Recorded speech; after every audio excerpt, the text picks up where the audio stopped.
honestly thought that it was Big Ben. Big Ben is the... I don't know who told me that. Somebody told me that. Hey fam.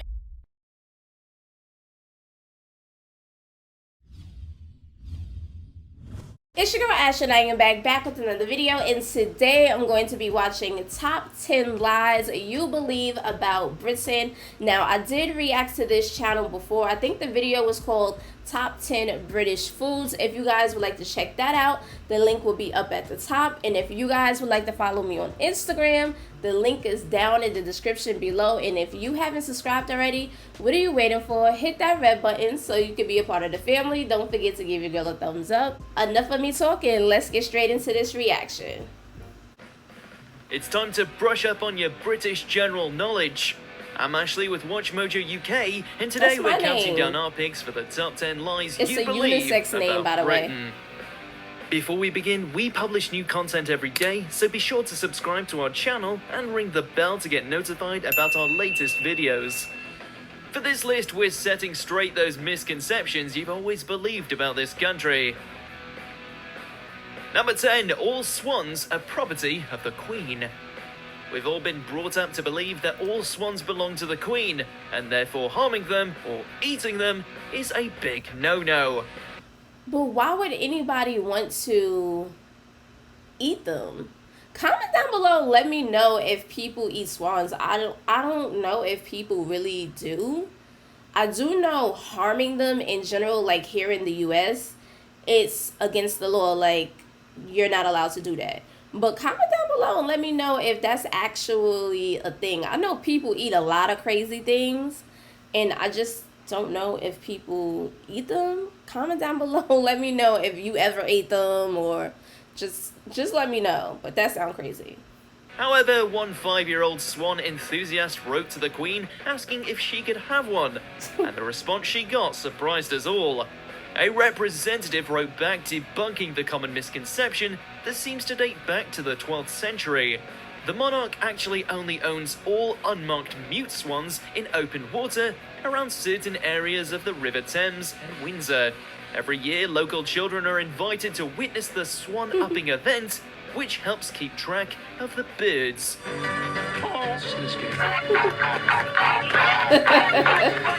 Number 9, London is buried under fog. Fog everywhere. So begins Charles Dickens' Bleak House, and yet somehow the reputation has stuck even to this day. Due to the Industrial Revolution during the 19th century, Londoners did see an average of 63 foggy days per year, and in 1952, the Great Smog was said to have killed around 12,000. I know that it's like usually like cloudy sometimes, I don't know, but sometimes when it's like cloudy, sometimes it's probably foggy. I don't even think that made sense what I just said, right? Okay, we're gonna skip what I just said. People. Smoke from the capital's chimneys is being trapped at street level, which is aggravating the fog. I don't know why Nowadays, I just said that. You'll actually find that London, or anywhere else in the UK really, doesn't even cut the top 10 foggiest countries around the world, with Grand Banks, Newfoundland, Canada taking the top spot. Oh wow. Once coal fires were banned, London saw less fog, and today it's not as common as you would think. Number 8, Lady Godiva rode naked on horseback. What? Lady Godiva wasn't just a made-up figure from a Tennyson poem or a delicious brand of chocolate. In Tennyson's versions of events, Lady Godiva rode naked on horseback through the streets of Coventry in response to her husband Leofric's oppressive tax. In reality, there are some sources that suggest that her lord husband requested she do just that, but there is insufficient proof that she followed through, with most historians insisting that it never happened. This story only started making the rounds around 100 years after her death, and by a monk whose storytelling didn't always adhere to the truth. Number 7. I really don't know who she is. I'm going to be honest with you, so. 7. Great Britain, the UK, and England are synonyms. For England, James? No. For me. Oh. Getting this wrong is a surefire way to make enemies across the UK. Just try asking a Scot what part of England they're from. Go ahead, we dare you. Gotta get it right. Great Britain is an island made up of England, Scotland, and Wales. Great Britain and Northern Ireland together make up the United Kingdom.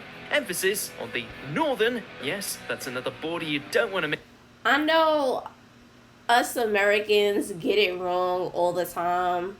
And honestly, I used to get it wrong all the time until I started learning. So I definitely was one of those people. Mix up. We'd also tell you about the Channel Islands, British Isles, Isle of Man, and so on. But we suggest you get your head around the basics first, and then we can talk.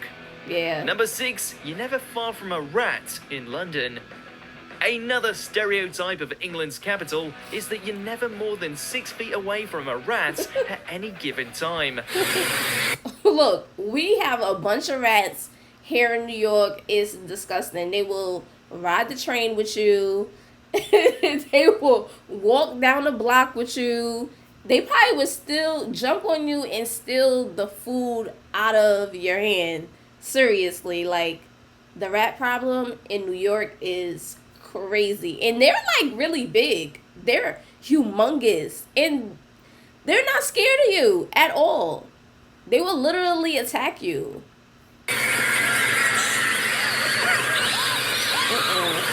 Oh, God. Now, London is approximately 1,572 kilometers squared, and there are around 10.5 million rats in the UK. You do the maths. It's possible that a former Minister of Agriculture invented this little rumour to promote hygiene in homes, which makes you wonder just how bad things must have been. Oof. According to Dr. Dave Cowan, the truth is that you're more likely to be around 50 meters away from a rat at any time. Sounds a lot less disgusting now, right? Number Yeah. 5, Richard III was a bad guy. Chances are, if you grew up in the UK, you were taught about the villainous Richard III, who walked around with a limp and had a hunchback. History tells us that he was this terrible geezer who stole the throne from his brother, locked his nephews in a tower, and ultimately had them killed. But in reality, when his reign came to an end, the Tudor dynasty took the throne. And let's just say that historians decided to record things a little differently. Who be making up these Shakespeare may have lies? played his part in this retelling of events too. There's taking creative license, and then there's completely rewriting history. A horse! My kingdom for a horse! Number 4, Big Ben is a clock.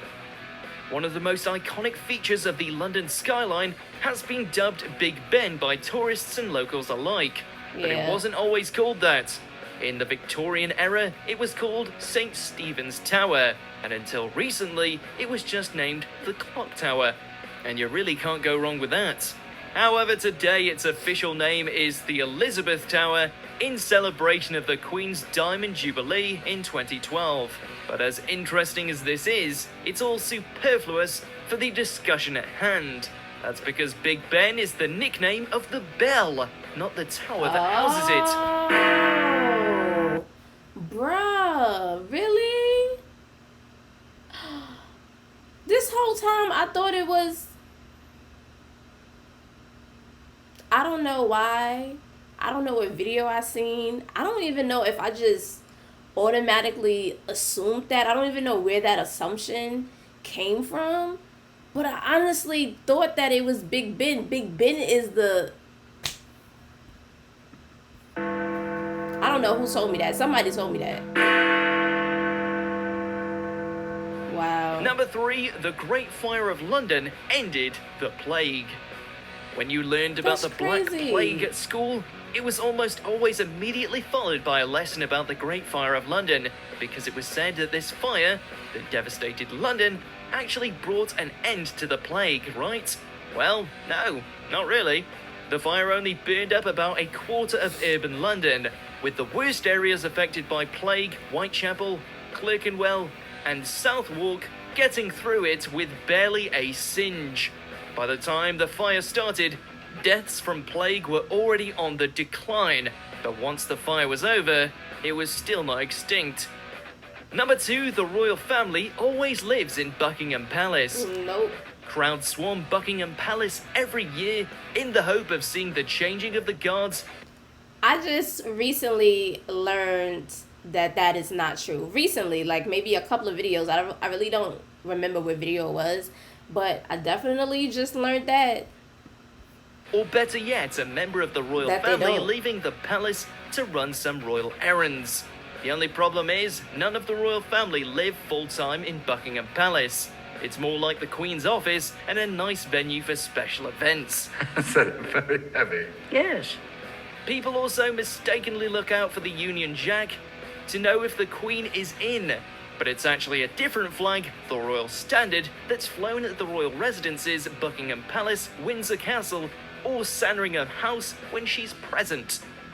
Number 1, the Queen is all-powerful. The job description of monarch has changed since the days of Henry VIII, but the Queen still does have a number of powers, and it's not all about travelling the world and waving politely. But in today's British Constitution, she has ministers who are entrusted with exercising her powers. The Queen can summon Parliament, sign bills into laws, appoint or remove ministers, appoint the Prime Minister, and declare war, just to name a few. Oh, really? Please. Boo.